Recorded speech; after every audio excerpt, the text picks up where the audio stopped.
सबको यथा योग्य नमन। मैं आपके सम्मुख आत्म परिचय 302 परिच्छेद को लेकर उपस्थित हुआ हूं। इस परिच्छेद में गरुड़ पुराण के 7वें अध्याय में पुत्र की महिमा का वर्णन किया गया है। आपसे निवेदन है कि आप शुरू से लेकर अंत तक मेरे इस वीडियो को सुनें। माता भगवती की, भगवान भोलेनाथ की, पितरों की कृपा प्राप्त होगी। हर प्रकार से दुख और कष्ट से मुक्ति मिलेगी और धन संपदा की अधीश्वरी माता लक्ष्मी की कृपा प्राप्त होगी। सबसे पहले माता के लिए शंकर ध्वनि।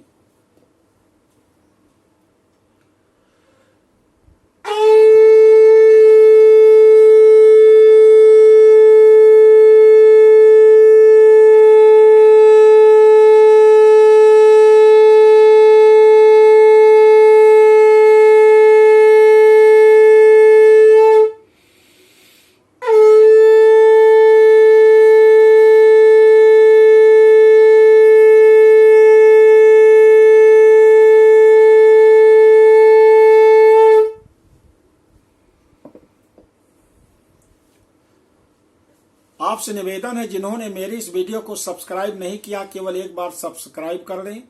अपने इष्ट मित्रों के पास भेजें, जिससे उनके पितर संतुष्ट हो जाएं। आपके इष्ट मित्र भी हर प्रकार के विघ्न बाधाओं से दूर हो जाएं।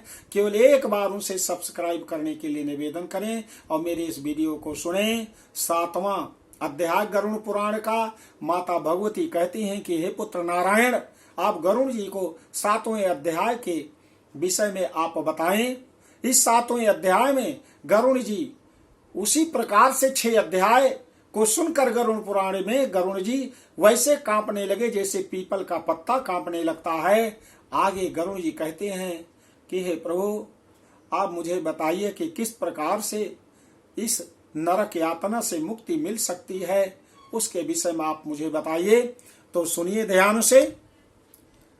सूतुवाच इति श्रुत्वा तु गरुणः कंपितो अश्वत्थ पत्रवत जनानाम उपकारार्थम पुनः पाप रक्ष केशवम। सूत जी कहते हैं कि भगवान नारायण गरुड़ जी को कहते हैं, गरुड़ जी आपने सुना? तो गरुड़ जी ऐसा सुनकर पीपल के पत्ते की भांति कांपते हुए गरुड़ जी ने प्राणियों के उपकार के लिए पुनः भगवान विष्णु से प्रश्न किया।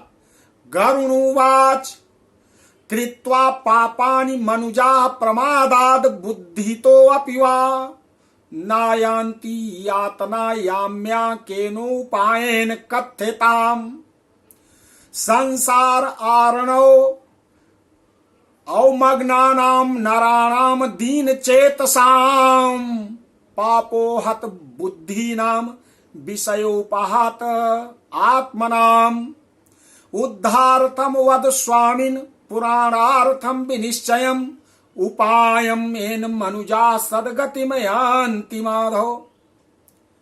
गरुड़ जी कहते हैं कि हे माधव, किस उपाय से मनुष्य प्रमादवश अथवा जानकर पाप कर्मों को करके भी यम की यातना को न प्राप्त हो, उसे आप बताइए। संसार रूपी सागर में डूबे हुए दीन चित्त वाले, पाप से नष्ट बुद्धि वाले तथा विषयों के कारण दूषित आत्मा वाले मनुष्यों के उद्धार के लिए हे प्रभु, पुराणों में सुनिश्चित किए गए उपाय को बताइए, जिससे मनुष्य सदगति प्राप्त कर सके और उसका उद्धार हो सके।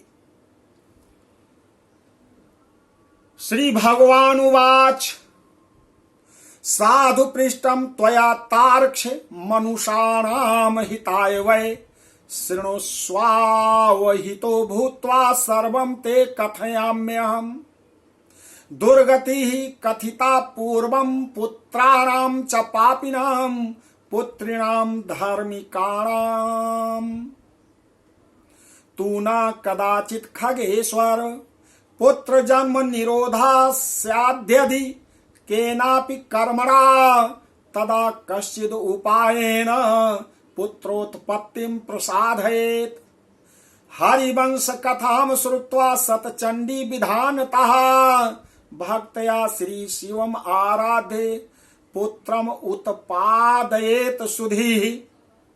भगवान जी कहते हैं कि हे गरुड़ जी, मनुष्यों के हित की कामना से तुमने अच्छी बात पूछी है। सावधान होकर सुनो, मैं तुम्हें सब कुछ बता रहा हूं। हे खगेश्वर, मैंने इसके पहले पुत्र रहित और पापी मनुष्यों की यातना का वर्णन किया है। पुत्रवान तथा धार्मिक मनुष्यों की पूर्वोक्त दुर्गति कभी नहीं होती। यदि अपने पूर्व अर्जित कर्मों के कारण पुत्रोत्पत्ति में विघ्न हो तो किसी उपाय से पुत्र की उत्पत्ति संपन्न करें। हरिवंश पुराण की कथा सुने, विधान पूर्वक सतचंडी यज्ञ करके तथा भक्ति पूर्वक शिव की आराधना करके विद्वान को पुत्र उत्पन्न करना चाहिए। पुण्णामनो नरकादे यस्मात् पितरम त्रायते सुतः तस्मात् पुत्र इति प्रोक्ता स्वयं भुवा। एको अपि पुत्रो धर्मात्मा सर्वं तारयते कुलम पुत्रेण लोकान् जयति श्रुतिरेषा सनातनी।